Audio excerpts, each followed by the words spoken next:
दिवसावर माझ्या छत्रपती शिवाजी महाराजांची जयंती आलेली आहे. महाराष्ट्रातल्या सर्व तरुण मंडळीला माझी विनंती आहे, महाराष्ट्रातल्या सर्व जनतेला माझी विनंती आहे, माझ्या राजाचा उत्सव साजरा करत असताना, माझ्या राजाची जयंती साजरी करत असताना महाराष्ट्रातल्या कोणत्याच तरुणांनी डीजे लावून माझ्या छत्रपती शिवाजी महाराजांची जयंती साजरी करायची नाही.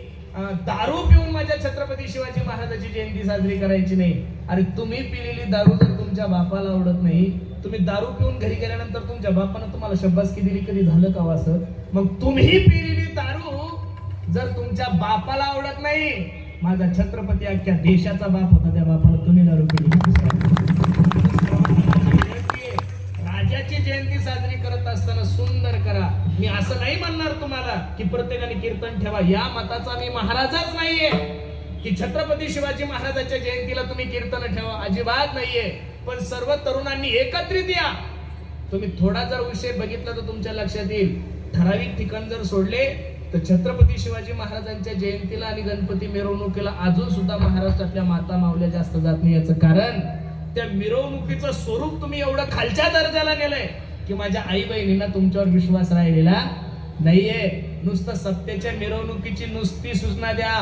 उद्या सकाळी 7 वाजता आपल्या सप्त्याच्या पारायणाची मिरवणूक होणार आहे, ग्रंथ मिरवणूक होणार आहे. सकाळी 6 वाजता माझ्या माय मावल्या कलश घेऊन हजर असतात. का? त्यांना त्या मिरवणुकीवर विश्वास आहे. तसं माझी सर्व तरुणांना माझी विनंती आहे, अरे राजाचे उत्सव साजरे करणं म्हणजे नेमकं काय हो महाराज? गाड्यावर आता बघा ना तुम्ही, जिकडं तिकडं फक्त छत्रपती झळकणार, फक्त 19 पर्यंत, 19 तारखेपर्यंतच माझ्या छत्रपती शिवाजी महाराजांची जयंती असं नाहीये महाराज. अरे राजाचं कार्य एवढं महान आहे की दररोज जरी तुम्ही माझ्या छत्रपती शिवाजी महाराजांची जयंती केली तरी आपण त्याच्या उपकारातून ऋणी होऊ शकत नाही. आज माझ्या माय मावल्यांच्या कपाळाला जे कुंकू आहे आणि जे मंदिर तुम्हाला दिसतं, हे सगळे उपकार जर या महाराष्ट्रात कोणाचे असेल तर ते फक्त आणि फक्त छत्रपती शिवाजी महाराजांचे. परवा दिवशी एका माणसाने मला सांगितलं, म्हणे महाराज काय छत्रपती शिवाजी महाराजांचं जीवन असलो, आज 500-500 रुपयावर लोक मॅनेज व्हायला लागले महाराज, 1000 रुपयावर लोक मॅनेज व्हायला लागले. एका मंत्रिपदासाठी लोक घरही सोडायला लागले, दारही सोडायला लागले, कोणी कोणालाही मॅनेज व्हायला लागले. अरे छत्रपती एक असा राजा झाला की त्याच्यासाठी लोक मरण सुद्धा स्वीकारायला तयार होते. शिवा काशीद नावाचा राजांचा मावळा, त्याला माहित होतं मी जर राजाच्या जागेवर गेलो तर काही तासानंतर माझा घाट ठरलेला आहे. तरी छत्रपती शिवाजी महाराजाला सांगतायत, ओ राजे एकदा मला मरण्याची संधी द्या.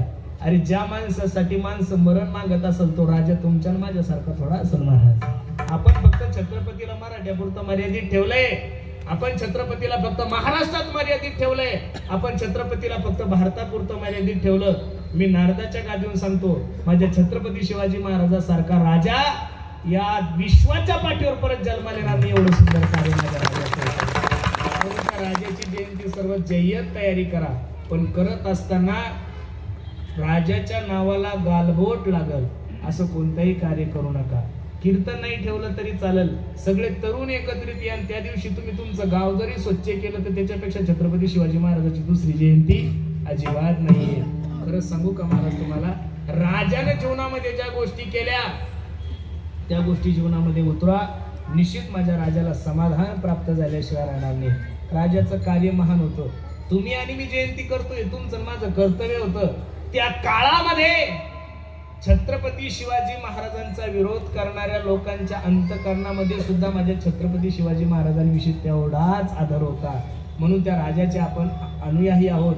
म्हणून अगदी सर्वांना माझी हात जोडून विनंती आहे, अरे मुस्लिम धर्माचे लोक तुमच्या सोबत राहतात. तुम्ही आतापर्यंत तरी एखाद्या माणसानं सांगा की मला मस्जिदवर हिंदी गाणं ऐकलं का तुम्ही? कधी नाही ऐकणार महाराज.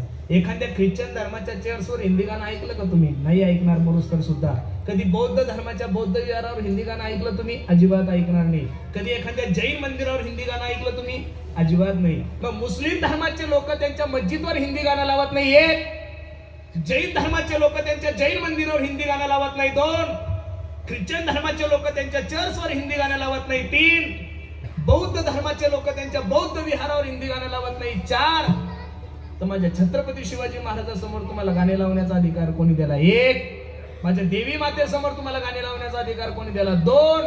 माझ्या गणपती बाप्पा समोर तुम्हाला या हिंदी गाणी लावण्याचा अधिकार कोणी दिला?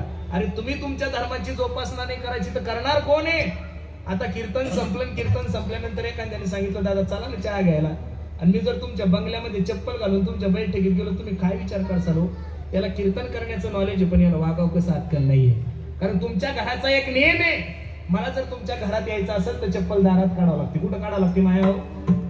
जर मला तुमच्या घरात यायचं असेल तर चप्पल दारात काढावं लागते. हा जर तुमच्या घराचा नियम आहे तर माझ्या हिंदू धर्माचे सुद्धा काहीतरी नियम असतील. म्हणून सर्वांना माझी विनंती आहे, तुम्हाला राज्याची मान उंचावता नाही आली तरी चालेल, पण तुमच्या चुकीच्या धोरणामुळे माझ्या छत्रपती शिवाजी महाराजाची मान खाली जाईल असं कोणतंही कार्य करू नका. याच्यापेक्षा दुसरी छत्रपती शिवाजी महाराजांची जयंतीच नाहीये. म्हणून सर्वांना माझी विनंती आहे, सर्व